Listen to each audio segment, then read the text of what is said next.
teacher.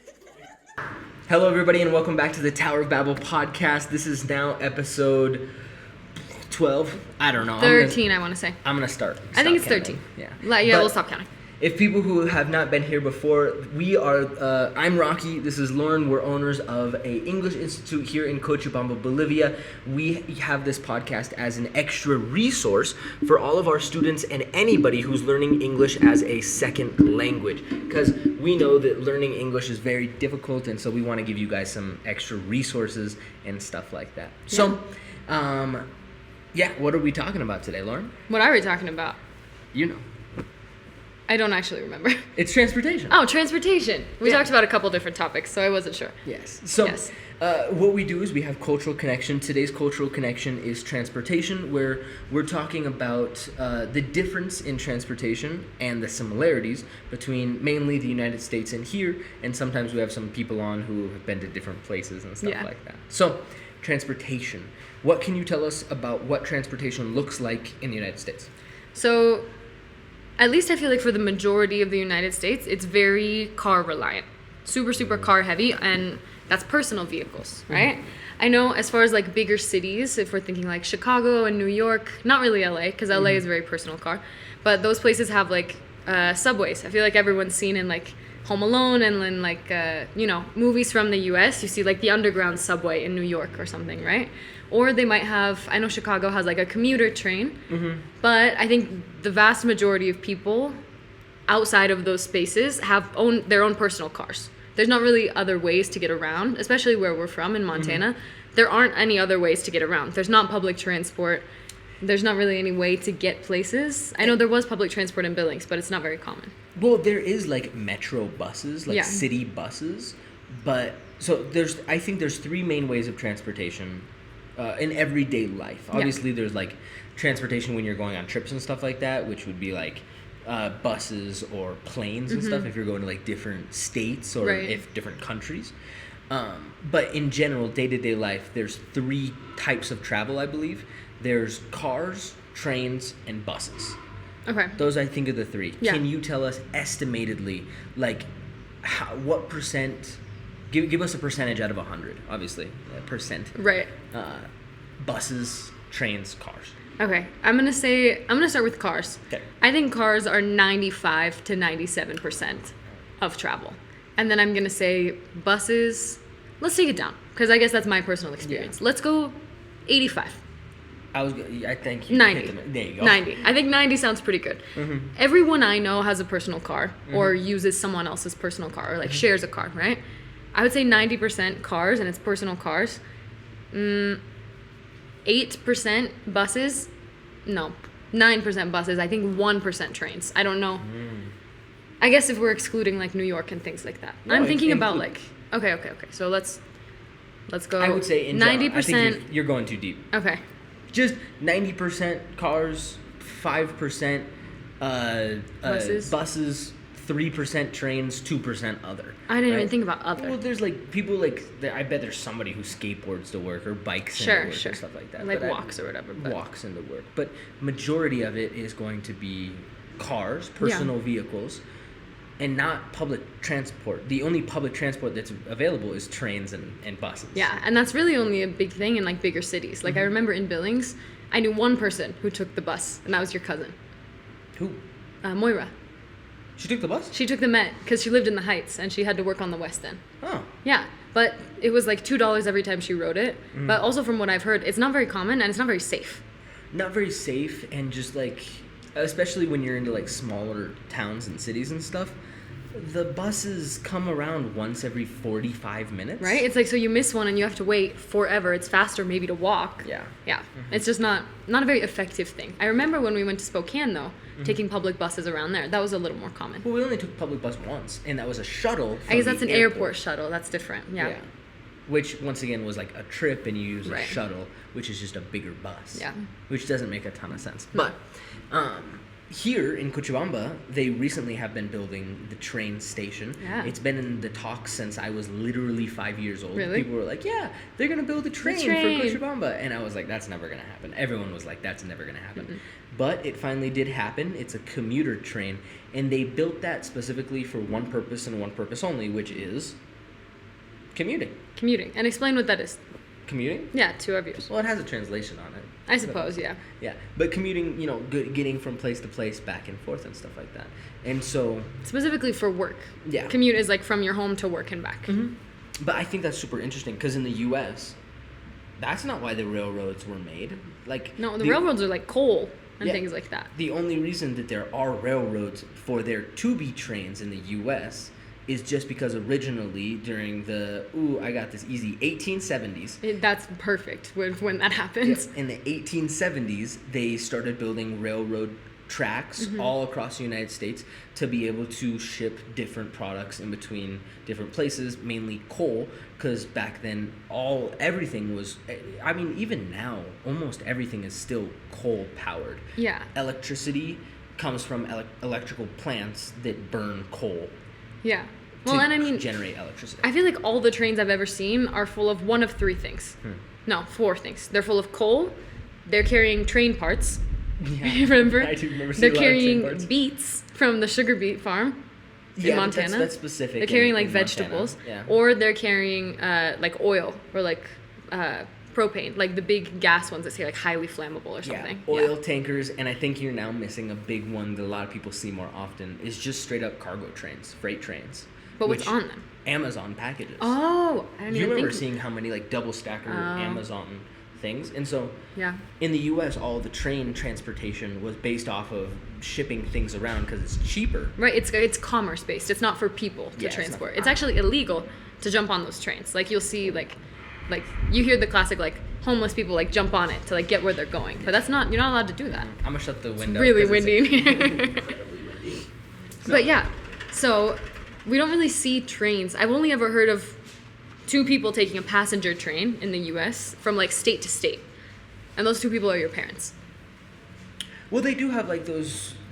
I think it happens a little bit more common, but when you stack it up against day-to-day people getting in their cars and then moving and then going somewhere else and then getting in their cars going somewhere else. I know that when we lived in the U.S., you had a car and I had a car. We both had personal cars because we both did different things. We worked in the same place and we still needed 2 cars very often. And there are definitely cases of people sharing cars. There were times when we the 2 of us used 1 car. And that's doable because we worked in the same place. But I think for a lot of other people, it's not that doable. It's not that easy. There are people who share a car and maybe one of them has to drop them off and then go to a different place and then they're waiting for an hour to get picked up. Because people don't get off at the exact same time, even in between jobs and at the same job every day. You're not going to be getting off at the same exact time every day. And so then you have to wait around and then people are just might as well just buy a car. Right. And so can you tell everybody that because everybody has their own personal cars, what does that do to the car market? Yeah, so this is actually funny because looking down here at Bolivia at used cars, we were looking at buying cars, and it's more expensive here than in the U.S. to buy a used car because in the U.S. cars are in everyone uses cars, everyone drives cars. It's so common that cars are just so ubiquitous, they're used by everyone all the time. Yeah. And so here, I feel since it's less common to have a car, they're valued higher. Am I off on that? Am I right? No, I'm 100% with you. Well, there's 2 different factors. One, Cochabamba is a bigger city. That's true. It's 1 million people if you include Sacaba, Quillacollo, Tiquipaya, and Zona Sud. It's 2.5 million people. It's a lot of people in the city, yeah. And so with that, everyone can't have a personal car. Everybody knows the traffic out here is horrendous because more people are getting personal cars, which really just sucks. And so public transportation is slowly going away, but traffic is now starting to push on really hard. In the U.S., there's a lot less big cities than there are just small towns spread out, and cities are a lot more spread out than they are here. Yeah. And so because there's just a lot more land area and it's a lot flatter, people build all over the place, which then means that you have to have really, really long roads. And I'd be curious to look this up. I might actually look this up in the middle of this. I feel like the audio got really quiet. Yeah, I hope you guys can hear us. Nah, it's fine. It's fine. Anyway, I might actually look this up. I'd be curious to see how many miles of road there is, like square miles, or square feet, square yards, anything, square meters worth of road in the United States comparatively to Bolivia. Like per capita, you mean? No, I'm talking like straight up, because they like have, total. Yeah, like how many? But the U.S. is also like area-wise a lot bigger than Bolivia. It's like twice the size. I know, but I'm just curious, like just how much more road is there? That's what I'm saying, like per capita, like per person, how many miles of road are there? I don't know about that. That's what I'm thinking, because then it's more to scale. That's not the point. But I know what you mean. Like in the U.S., I think about like. So New York is obviously like a unique thing. New York is like the city for a lot of people, for me especially. I think about like, because New York was designed up. It was designed to be a big city. Yep. But we look at other cities like Los Angeles. It was not designed to be a big city. It blew up during the gold rush, right? Everyone and their mom moved there because they were looking for gold, right? That's how California became so big, right? The California gold rush. And then now LA is full of celebrities and influencers and everyone. And the city wasn't designed for that. And so instead of being built up, it's built out. And so you always hear about like hour-long commutes from one side of the city to the other. And you have to drive your car everywhere. Whereas like in a city that's designed up, like New York, you can walk, you can take public transport and things like that. But it makes me think of Santa Cruz, because we were just in Santa Cruz this weekend. Yeah. We were coming back on a flota from Aguascalientes. And granted, it was Todos Santos. But it took how long to get from like the outside ring to the terminal? Well, I think so. We were on the 12th ring, which is the farthest ring out. It's not even a complete ring. It's kind of like a semicircle. Well, there's like 13th, 14th rings, but they're also like kind of like little baby ones. Yeah. And so we were out there pretty far. And it took us like 2.5, 3 hours just to get from the 12th ring in. That doesn't happen hardly ever. Right. It was just because of Todos Santos. But would you say the traffic in Santa Cruz is worse than here? No. Oh. Traffic is better there. Oh, interesting. Not when you get towards the center. Sure. When you get towards the very center, traffic is worse than it is in Cochabamba. But because it's so much more spread out, there's a lot more driving area and space. And you'll notice people drive a lot faster in Santa Cruz than they can here in Cochabamba. So it's just bigger roads. Obviously, when you go to La Paz, it's like, oh, no one's driving fast at all because you can't. So you're going up a 90-degree angle. Yeah, you're driving. Yeah. But like I think about, so like we're located here on the Prado, right? Yeah. It's like a very main strip. The traffic is not bad. No, it's not horrible. No, like the flow of things is really good, is what I mean. Like even when there's blockades, things still move pretty well. Yeah, but at night, when everyone's going home or going out to eat and stuff it gets pretty rough. That's true. And I guess we come into work a little earlier than like the morning rush. Remember when like we would come into work a little bit later and like the traffic was worse when we would drive. But yeah, so back on the topic, cars in the U.S. Way more common. The way I actually normally describe it to Bolivians is like here, not a ton of people have cars, right? Some people have motorcycles because they're more accessible and things like that. In the U.S., is it more common, I'm going to ask you, to have a house or a car? Car. Yes. No, there's no doubt. There's no doubt about it. And the way that I explain it to people is like, homeless people sometimes sleep in their cars and live in their cars because it's so much easier to have a car than a place to live. Yep. Right? And so that's the way I normally think about it. It's just cars are such a necessity almost everywhere in the U.S. Yeah. Yeah. So talking a little bit more, because I think we still got a little bit of time to talk about traffic. Yeah. Is traffic in the United States is also significantly different in the fact that right here along these roads, I'd say like in Cochabamba, I'd say 80% of the people who are driving are either public transport or personal vehicles, right? 80%. Yeah. And then there's about 20% of people who are like government workers. Like they're driving for their job. Yeah, they're driving for their job. Government workers. You see like the San Simon buses driving around like and pedidos, stuff like that. Pedidos, yeah. They're motorcycles, so I don't really count them. Okay. But like cars. Okay. But then here you also have like meat deliveries, soda deliveries, Coca-Cola deliveries. Like the big trucks. And those are bigger trucks. In the U.S., like 50 to 60% of the traffic, I would say, is people and public transport, right? It's actual people trying to get from point A to point B. But then a genuine 40% of that is Amazon trucks.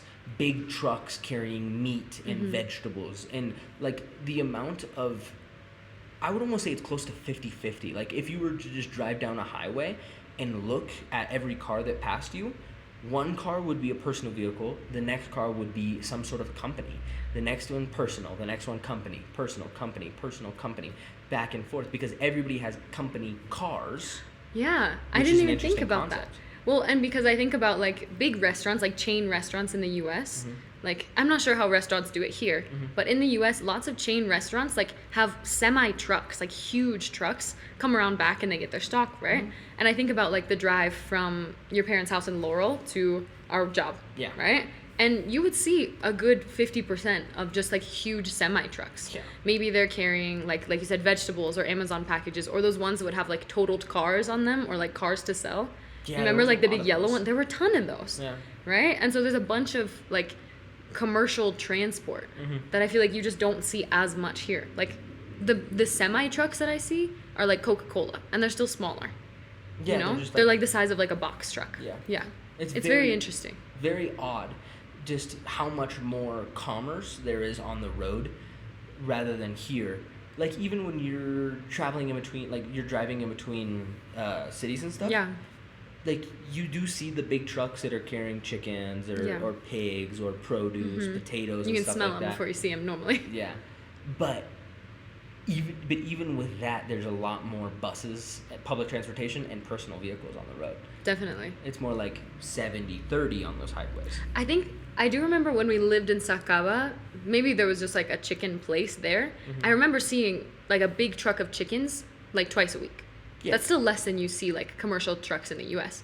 But I definitely saw that more in Sacaba than I do here in the city. Yeah, I agree. All right. Well, let's go over to Lauren's learning segment. What do you have for us today? It's time. Today I have one that I actually really love because my students in all levels make mistakes in this, and I think it's something that benefits really all students, all English learners, and this is false cognates. Rocky, do you know what a cognate is? I actually don't. That's okay. Should I? Maybe not. I learned this word when I learned Spanish. Cognates are, we also sometimes call them false friends, right? So a cognate is a word that in one language is the same or incredibly similar as a word in another language. For example, the word similar.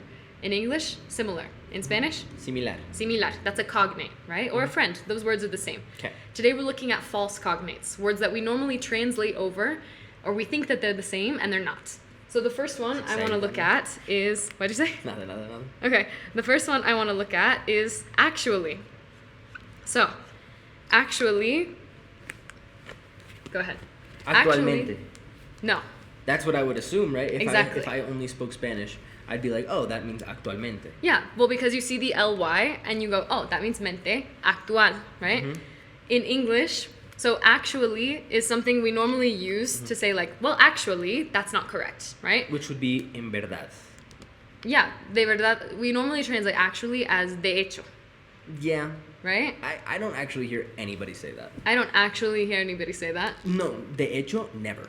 People don't say de hecho here. I've heard it before. No, they don't. Okay, but so... They say de verdad, and then they'll say their thing. I guess, yeah. But in English, we use actually to correct something that's wrong or to say something surprising, right? So, Rocky, give me a sentence where we use actually. I actually went to college for 4 years. Yeah, right? So this could be, I don't know, if I asked Rocky, like, oh, did you work after high school? And he could say, actually, I went to college, right? I actually went to college. What we're trying to say when we say actualmente is currently, right? So I hear students say, like, actually, or I actually don't have a job, right? And what they want to say is, I currently don't have a job, right? And so we're talking about this moment, right? It's current. Yep. You can think about, like, a corriente, right? It's current. I don't know why that helps, but it's happening right now. If that's helpful. I don't know, right? Another one is we have sure versus safe. Now, Rocky, in Spanish, how do you say both of these words? I'm sure versus I'm safe. Like if I ask... Seguro. Exactly, right? Both of these are seguro. Both of these are seguro, right? Yeah. We use seguro for a lot of things in Spanish that we have different words for in English. So, what's the difference if I say, Rocky, are you sure? What does that mean? ¿Estás seguro? Like, are you positive? ¿Estás positivo? Yes. Like, Oh, positivo is another one. Yeah. Positive as in like seguro. As in like algo está cierto, right? Like 100%. Yeah. Right? There's no doubt about that. Mm-hmm. Whereas if I say, Rocky, are you safe? Estás seguro en el, in the sentiment of like, hey, are you physically not in danger? Exactly. So we see these two different ones. I see a lot of students say like, oh, that part of the city is not sure. Mm-hmm. Right? It's insecure. Mm-hmm. Right? Which is a whole different thing. What does it mean if you're inseguro? In English, insecure is when like you are not very confident about something, right? I'm insecure about my shoes because they're dirty. Yeah. Right? I'm insecure about them. Right? And so it's something that you don't feel good about, right? And so we have secure or insecure, sure, and safe, Mm-hmm. right? Safe is away from danger, Mm-hmm. right? Sure is like, I'm 100% about this. Yeah. If I say like, oh, it's not raining right now, I'm sure because I'm looking outside, right? I have the proof for it. Okay? Another Give us one. another. Huh? I said give us another. This other one we have stranger and weird. Now this one might be a little confusing in English, right? Okay. So I want to look at the word stranger first. In Spanish, how do we say I don't know that person? That person is Extranjero. that's foreigner. My bad. What's stranger? You're close. Extraño. Same thing. Yeah. Okay.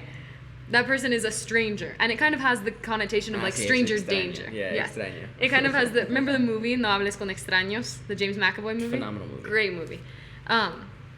But it kind of has the connotation of like stranger danger, right? Because we also have desconocido, which is just like someone that I don't know, right? So this is stranger, extraño. But if I want to say something is weird, it is also extraño. Extraño, right? Because strangers are weird. Yeah, and so in Spanish it makes sense that we use the same word for it. Yeah. But we might hear students say like, oh, that person is strange. You could say that. You could, but Weird is a lot more common. weird. But what I'm trying to say is my students might say like, oh, I didn't meet my best friend until we were 11. When we were 10, we were strange. Oh, okay, yeah. Then that Right? would be like, oh, We were strangers. We were strangers, or we didn't know each other. Strangers in the terms of like, we don't know each other. Exactly. Weird in the term of unusual. Yes. So we use weird and strange pretty interchangeably, I would say. Yeah. As in like something is odd. Something is raro, right? It's out of the ordinary. Stranger is someone you don't know, right? You guys can remember it in English. We teach kids stranger danger, right? As in like don't talk to people you don't know, right? Stranger danger. It rhymes. So that might be. Rhymes. It rhymes. Okay. Do I have time for one more? Do you have another? I have one more that I actually hear a lot, and I think it might be really helpful. Sure. You do it. I'm gonna go grab the box. Okay, so this last one I hear at all levels in my classes because the Spanish word is really close, right? We're looking at cognates here. So this one we're talking about reunions versus meetings versus get-togethers, right? Now, Rocky, if I say in Spanish we're having a reunión, what does that mean to you? A meeting. Okay, and so what is the context of that? You're getting together with some people. Could be friends. Could be something a little bit more formal, maybe, of just like, getting together with a group of people. Okay, so could I say we're having a work reunión? Yeah, hay una reunión en mi trabajo. Like there's a Yeah, and so in English we translate that more to meeting, right? Yeah, that's meeting. Meeting is like it's a formal thing, right? It's it's a work thing, right? What I hear a lot of my students say is, sorry teacher, I can't come to class. I have a reunion for work.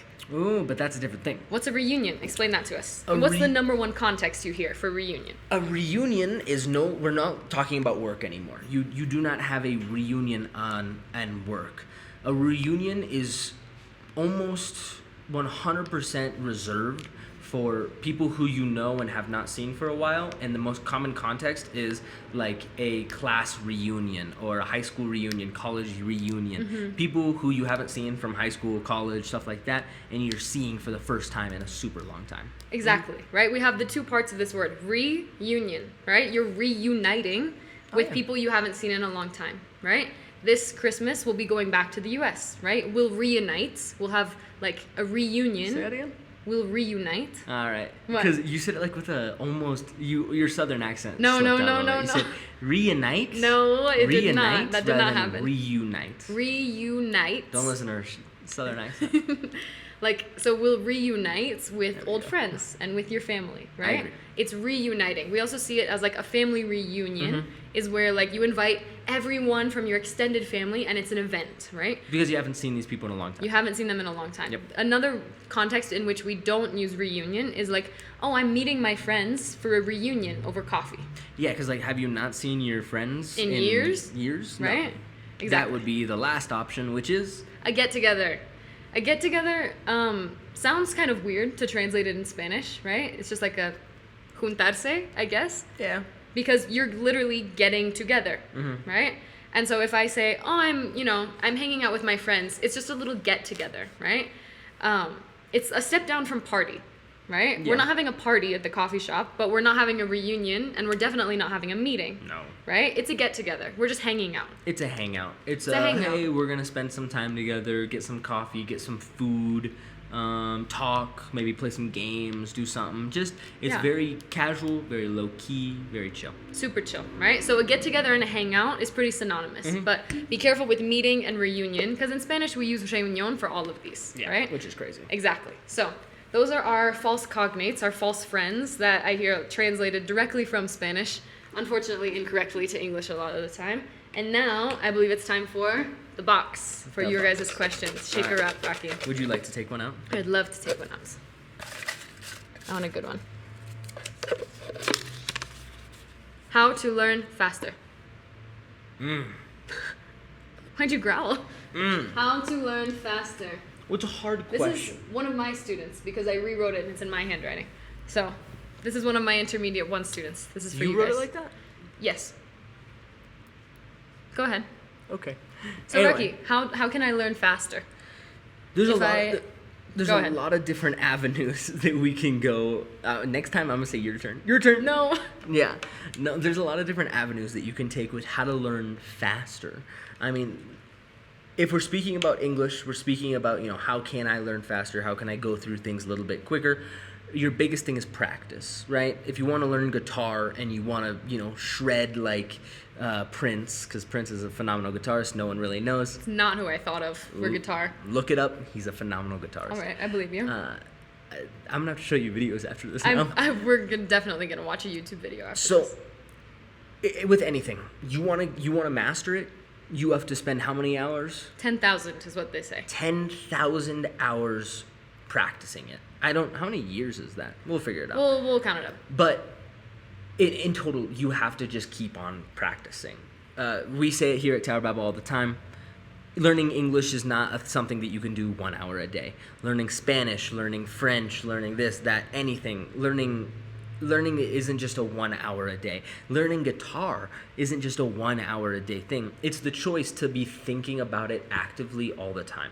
The choice to be like, ooh, how can I do better at this? How can I do better at this? How can I research a little bit more? When somebody wants to learn something that they really like, they do research on it just naturally, right? Like when I got really into fishing, I was like, I need to know everything there is to know about fishing. And since we've been down here in Bolivia, I'm like, I need to freaking know everything there is to know about all of the different types of fish here in Bolivia so that I can catch them. It's the same concept in English. Would you agree? Do you concur, doctor?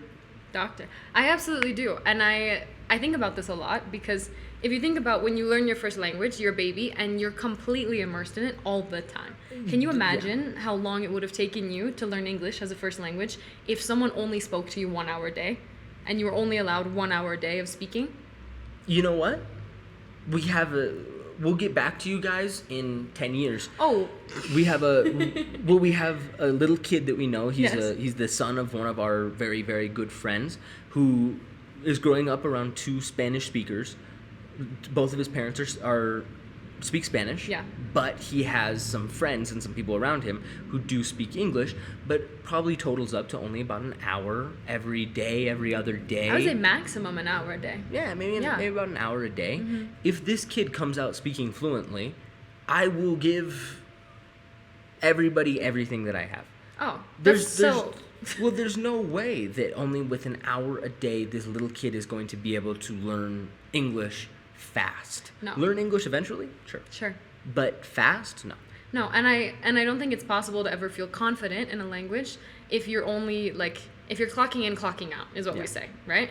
Like if you're just in class and you do the assignments or whatever and you leave and it's immediately back to Spanish and you're not watching things in English, you're not doing, you're not thinking in English, you're not trying to immerse yourself in that, you're never going to come out speaking confidently. We know a lot of people who understand a lot of English, but they don't feel comfortable speaking it because they've been around it a lot. You can catch on to little things, like that kid that we know. He says nice, right? It's the cutest thing in the world. Love it. He picked up on it, right? But that doesn't mean he can say what's nice or formulate that sentence. He just picks up on little things like that. But another thing I think about a lot is if you want to be really good at something, if you want to focus really hard on English specifically, because a lot of our students, I think that's probably the number one question we ask is, how can I learn faster? Yeah. Right? I need this for my degree. I need this because I want to travel in 6 months or whatever. You have to focus, right? If you really want to get good at English, you have to really dedicate to it, right? I've said this before, you have to marry it. Mm-hmm. You can't be learning English and French and practicing a sport and doing 10 different things in the day. If you have to, I think it's good to have hobbies and it's important, but I think if you really want to get really good at something, you have to focus on it. There's this saying in English and it's jack of all trades, master of none, right? I still think that's great because you're interested in a lot of hobbies, but if you really want to master one, you have to focus on it, at least for a little bit. I would disagree, not with the concept of what you're saying, but just how you're saying it. Okay, explain. You're saying don't be doing 15 different things at the same time because then you're not going to master any of them. I disagree. But if your mind is divided, like if I'm at this podcast right now and I'm thinking about what I'm going to eat for lunch, I'm not giving 100% of me to the podcast, and therefore the podcast won't be good. True. However, if I'm not thinking about it, and if I'm only thinking about this for this 20, 30 minutes, I think this is going to be like 30 minutes long. Long one, yeah. I think it's exactly 30 minutes right now. Oh my gosh, 30 minutes right now, then I'm focused up and I'm here and I'm doing this. It's not that you can't do other things and everything ebbs and flows. Everything goes with it. Learning English is not a small task. Learning any language is not a small task. You cannot expect to just focus 6 months, 24 hours a day and bam. You'll learn a lot, but you're not going to master it. Exactly. It's repeated actions over long periods of time that really create masters. It's people who are willing to dedicate 100% of themselves for small portions of time. You don't have to do this and only this to become a master. How often do I fish? Not super often. I would say I fish once or twice a month, which is very, very good. Yeah. Right? I still find times to fish. I would consider myself a fishing master. I don't want to call myself a master angler, but it's getting close. But what I'm saying, so the question was how to learn faster, is what I'm talking about. If our students really want to learn faster, I think you have to choose what's important to you, right? If I want to get really fluent in Spanish, I can't also be trying to do different things at the same time. If I'm on a fast track for it. I disagree. I think if I want to do it really quickly, I have to decide to do that specifically. I disagree. I also think it depends. Like you said, I think the biggest thing is immersion and is being trying to do English outside of class because you can't learn it in 1 hour segments. Yes. Yeah. Yes. Even though we disagree on that last point, I think you can what still you said do is also other things. Obviously you can. All right, we're going to take this off the pod. All right, guys, that is time. We just crossed over another threshold on the computer. Wow. So we will see you guys very soon. There was no podcast on this last. For you guys, it would have been Tuesday. So yesterday. November 2 days ago. 4th. Yeah. But this one will come out on Thursday. So hopefully you guys enjoyed and immerse yourself.